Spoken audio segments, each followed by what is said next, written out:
We're going to show you a little bit of the groundwork we're doing in the community. Y'all continue to stay locked and loaded, stay plugged in with Uncut Live Productions, the shop powered by the listeners. Y'all stay motivated, stay encouraged.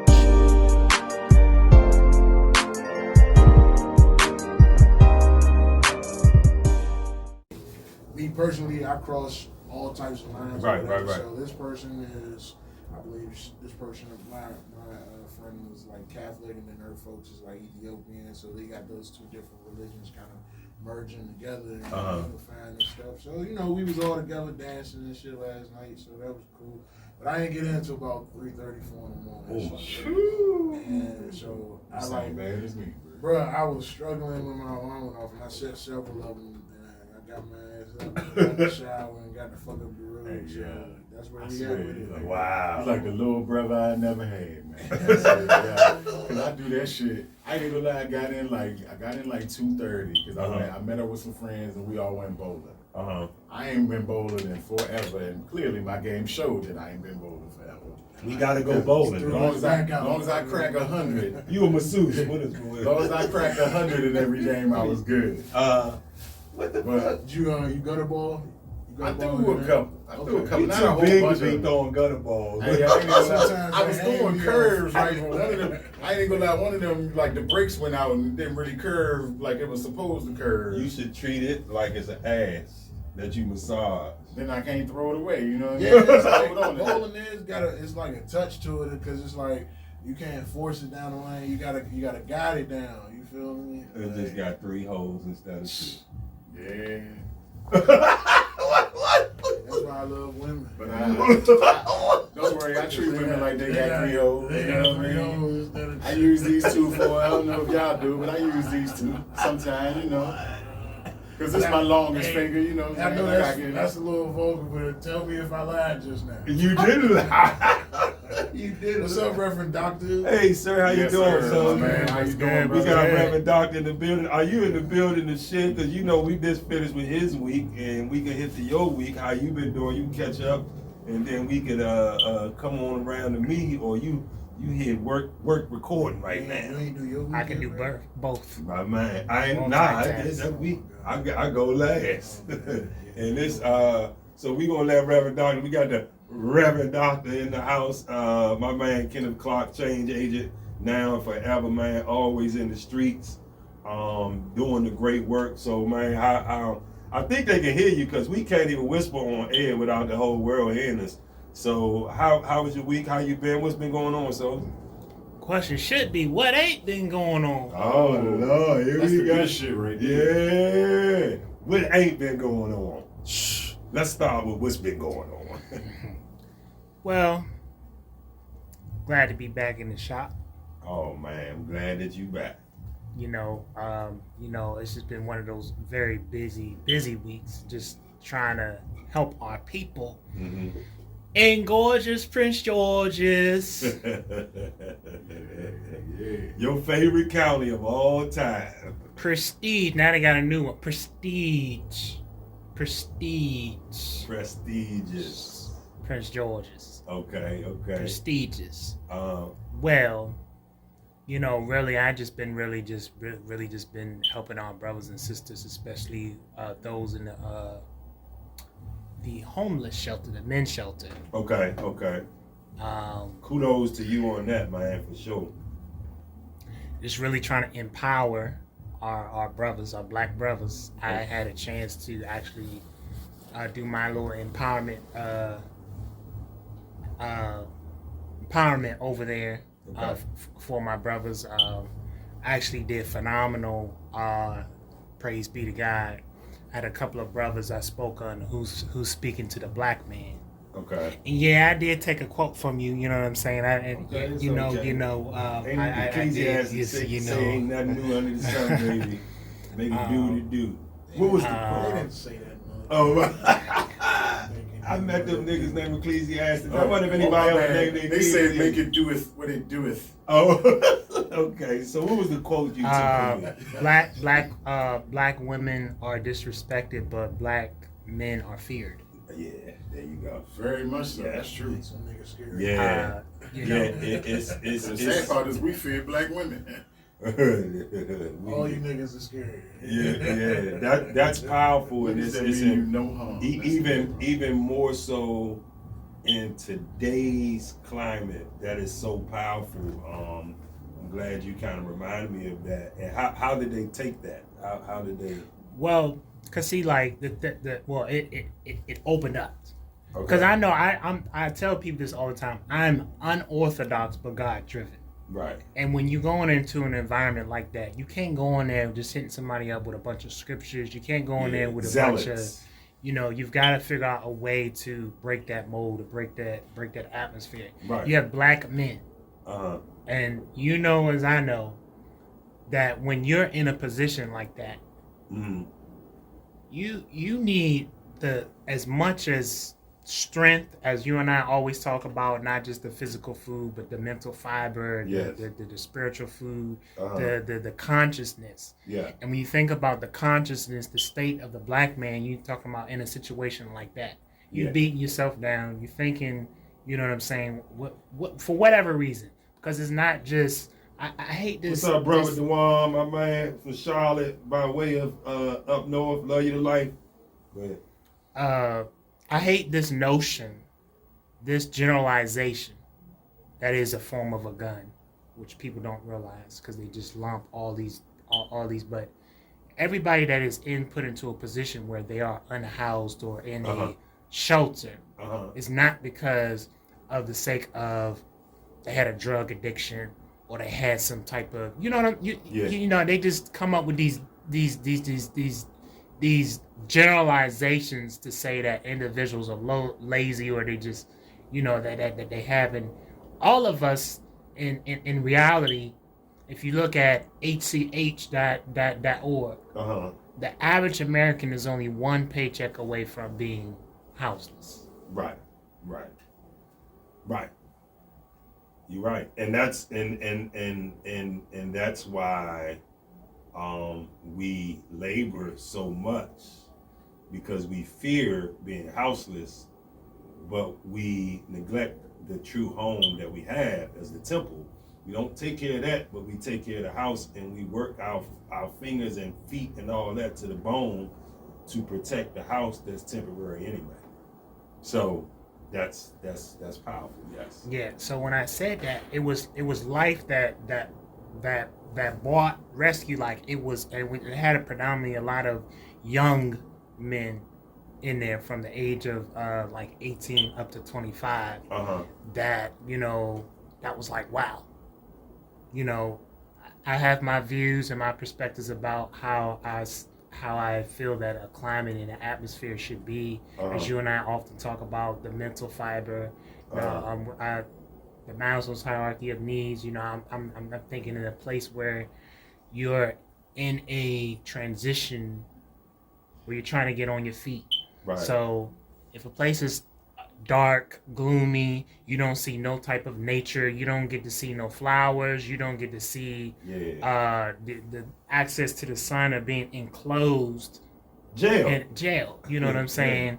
And then even if you do come out, let's just say you come out and have a smoke break, there's nothing really in the environment. Yeah, I'm talking about gorgeous Prince George's, prestige Prince George's, the only black males facility where you pull up and you can't tell what it is that you're looking at.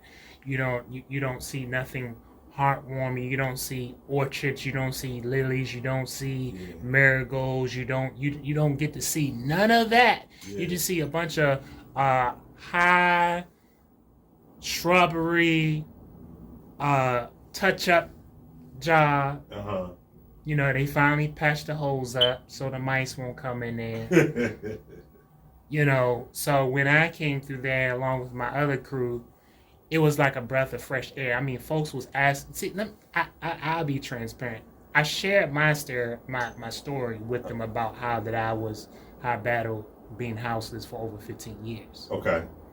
And I said, I know what it's like to not have family or friends to be able to come by and check when you're in that kind of environment. And one of the gentlemen opened up to me and said, you know what? I have no family. Like physically has no family. Is that the one you was talking to me about? Yeah. Okay. Okay. And so just from that right there, you know, I said, well, brother, now you do. You have me. That's what's up. Goes back to what we say, the village. Yeah. You know, because we've gotten away from that because it's like, oh, I sit in my TV. Oh, I'm good. Yeah. I got my filet mignon. I got my money. My kids are straight. My house is straight. We good. Right. And in reality, we sitting back and we don't realize that time has a way of catching up with us. Yeah. And we just, the segue. But needless to say, the gentleman asked for a Bible. Right? He asked for an iPhone. You know, the iPhone Max. He can Google the Bible on the iPhone. But he wanted, again, I thought this was very a realness. He didn't want the electronic. He wanted something that he could detach yourself. He wanted that he could touch. He wasn't like Shay over there who got all the fascinating phones. He all the fascinating what? Phones. Oh my goodness. I just had to pick with you. This nigga think he Robert Townsend. Oh my god. Damn. That's a long boy. You do got an old soul. That was a long time ago. Nigga Robert Townsend I ain't be got no game. But JT, come on. Right. Almost got to eat too. We got to do these steps. Right. Winky dinky hokey. So, I managed to get. This was shocking. Within one day, because I just put a picture. My status that I put out, I said a lot of us are complaining about the iPhone Max 14 not having. I said, here it is. We have a young gentleman, and his only request was a Bible. I said, just when you think your life is bad, God has a way of showing you what truly matters. Right.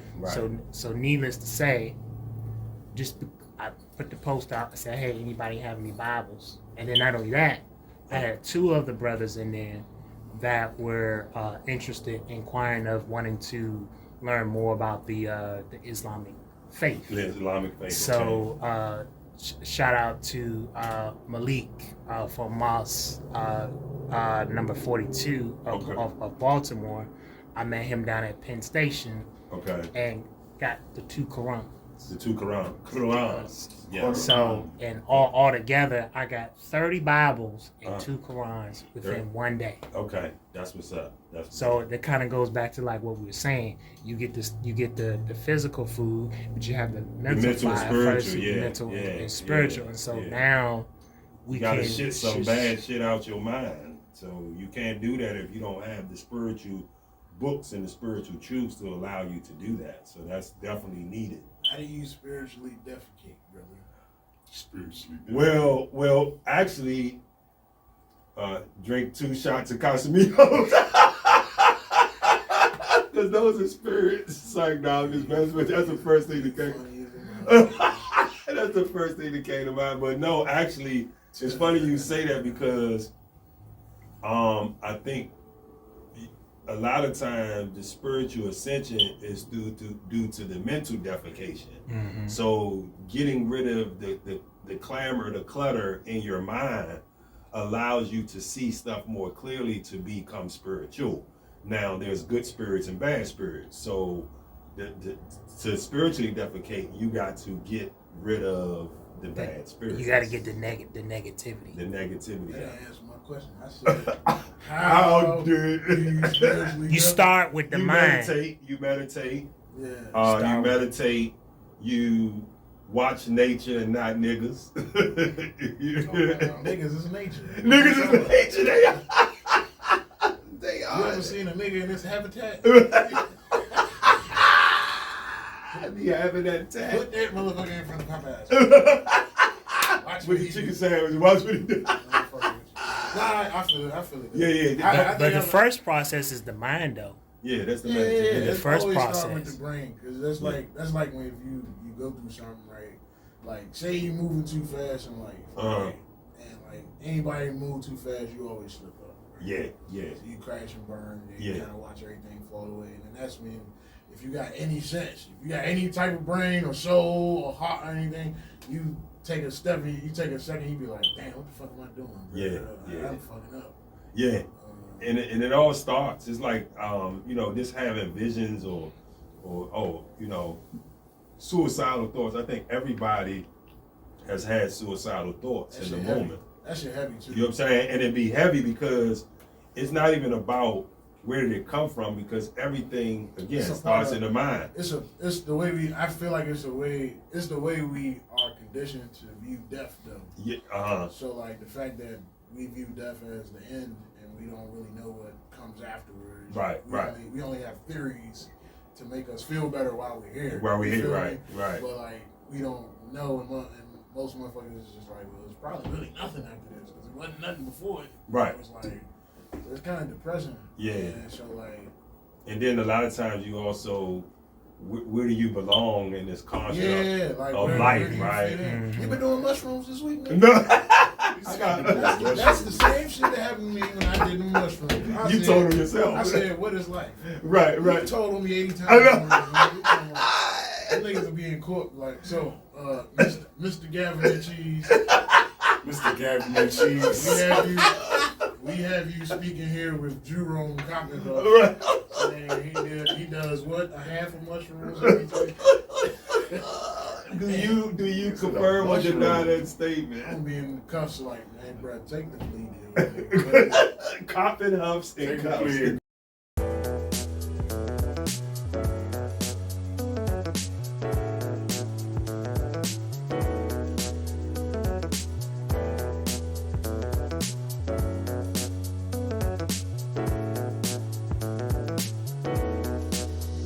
Good morning, everybody. How's everybody doing this morning? Good morning. Okay, for those of you who don't know, my name is Pastor Kenneth Clark. I am from Breath of Life Coming to our ministry located in Temple Hill, Maryland. I take very delight in here serving you this morning a warm meal. Before I go into prayer, I want you guys to understand this, that where you are at in your life, this is not your permanent stop. I'm looking at people that are overcomers. Your situation does not dictate the destiny of your future. All of us have pit stops. I want you guys to realize that your situation, this is not permanent.